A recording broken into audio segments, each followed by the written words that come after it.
वो बिहार जो हर बार बाढ़ में बिल्कुल तबाह हो जाता है, जो हर बार कोसी नदी में पानी छोड़ने जाने के बाद पूरी तरीके से डूब जाता है, उस बिहार को बचाने के लिए, बाढ़ से राहत दिलाने के लिए सम्राट चौधरी केंद्रीय जल शक्ति मंत्री से मुलाकात करते हैं और उनके सामने ये पेशकश रखते हैं कि अब जो है कोसी नदी पर एक नया डैम बना दिया जाए, जिससे बिहार हर बार आने वाली बाढ़ की तबाही से बच सके।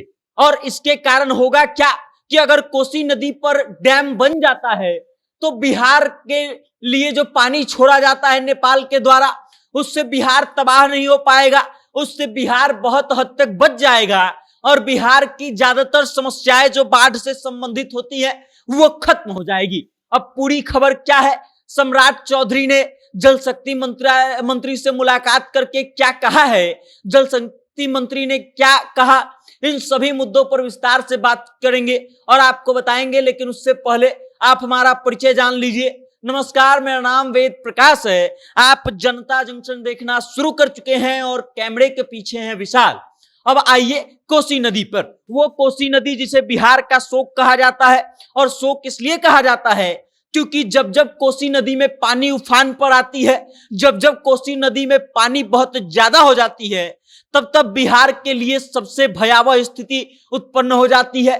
पूरा बिहार ही डूब जाता है। अभी भी बिहार के कई जिले जो हैं वो बाढ़ से बिल्कुल बुरी तरीके से प्रभावित हो चुके हैं। कई जिले हैं जो बुरी तरीके से डूब चुके हैं और सिर्फ इसके पीछे का कारण एक है, कोसी नदी। और उसी कोसी नदी पर एक नया डैम बनाने का पेशकश सम्राट चौधरी जो बिहार के उप मुख्यमंत्री हैं वो दिल्ली जाकर के करते हैं केंद्रीय जल शक्ति मंत्री से, और उनको ये बात बताते हैं कि 1962 के समय में जो कोसी पर डैम बना था, बराज डैम, वो उसका उम्र जो है मात्र 25 साल बताया गया था, लेकिन अब 62 साल से ज्यादा समय हो गया है। और उसके बाद ये डैम जो है अब तक लगभग 7 से 8 बार टूट चुका है। और जब जब ये डैम टूटता है बिहार की स्थिति एकदम खराब हो जाती है, पूरा बिहार डूब जाता है। और इस कारण से कोसी नदी पर एक नया डैम बनाया जाए, इसकी मंजूरी के लिए सम्राट चौधरी जो है एक पत्र सौंपते हैं जल शक्ति मंत्री को और उनसे इस बात का निवेदन करते हैं कि बिहार को बाढ़ से बचाने के लिए कोसी नदी पर एक नया डैम बना दिया जाए। इससे होगा क्या कि बिहार बाढ़ की विभीषिका से बच जाएगा और बिहार जो हर बार बाढ़ में बिल्कुल बर्बाद हो जाता है, तबाह हो जाता है, वो तबाही कम हो जाएगी। बिहार में पानी आना कम होगा तो लोगों की परेशानी खत्म हो जाएगी और बाढ़ से होने वाली तमाम परेशानियों पर अंकुश लग जाएगा। उसके अलावा सम्राट चौधरी ये भी बताते हैं कि जो नया डैम बनेगा उससे बिजली उत्पादन हो सकता है, मत्स्य पालन किया जा सकता है, मछली पालने का भी काम किया जा सकता है और इससे भी सरकार को बेनिफिट होगा। और इस कारण से जल्दी से बिहार के कोसी नदी पर जो है एक डैम बना दिया जाना चाहिए। और सम्राट चौधरी बजाबते जो है इस का ट्वीट जारी करते हैं, सोशल मीडिया पर शेयर करते हैं और शेयर करके इस बात की जानकारी देते हैं। अब सम्राट चौधरी ने क्या ट्वीट किया ये देख लीजिए।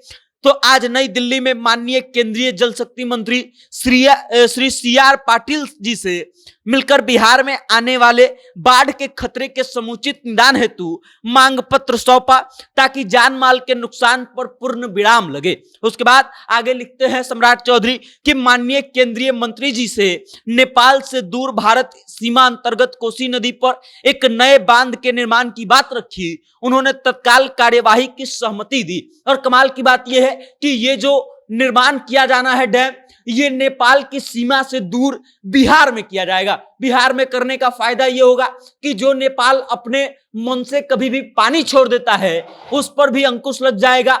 अब नेपाल में जब डैम रहेगा ही नहीं, बिहार में अपना डैम रहेगा, तो नेपाल के द्वारा पानी छोड़ने का भी ज्यादा फर्क नहीं पड़ेगा। बिहार से जब डैम का पानी छोड़ा जाएगा तब जाके बिहार में पानी बढ़ेगा और इससे बिहार जो है बहुत हद तक तबाह होने से बच जाएगा। अब केंद्रीय मंत्री जो है सी.आर. पाटिल, उन्होंने इस बात पर सहमति जताई है और कही है कि इसको तत्काल रूप से इस पर कार्रवाई किया जाएगा। मतलब ये कि जल्दी से कोसी नदी पर डैम बनाया जा सकता है और इससे बिहार को बाढ़ से बचाया जा सकता है और बिहार हर बार तबाह होने से बच सकता है। अब देखना है दिलचस्प होगा कि ये कार्यवाही कब तक शुरू होती है और कब जाकर के बिहार के लिए एक नया डैम कोसी नदी पर बनाया जाता है, जिससे बिहार को फायदा हो। बाकी अब आप इस खबर को लेकर के क्या सोचते हैं, सम्राट चौधरी के इस प्रयास के बारे में क्या सोचते हैं, अपनी राय कमेंट करके हम तक भेजिएगा और देखते रहिएगा जनता जंक्शन।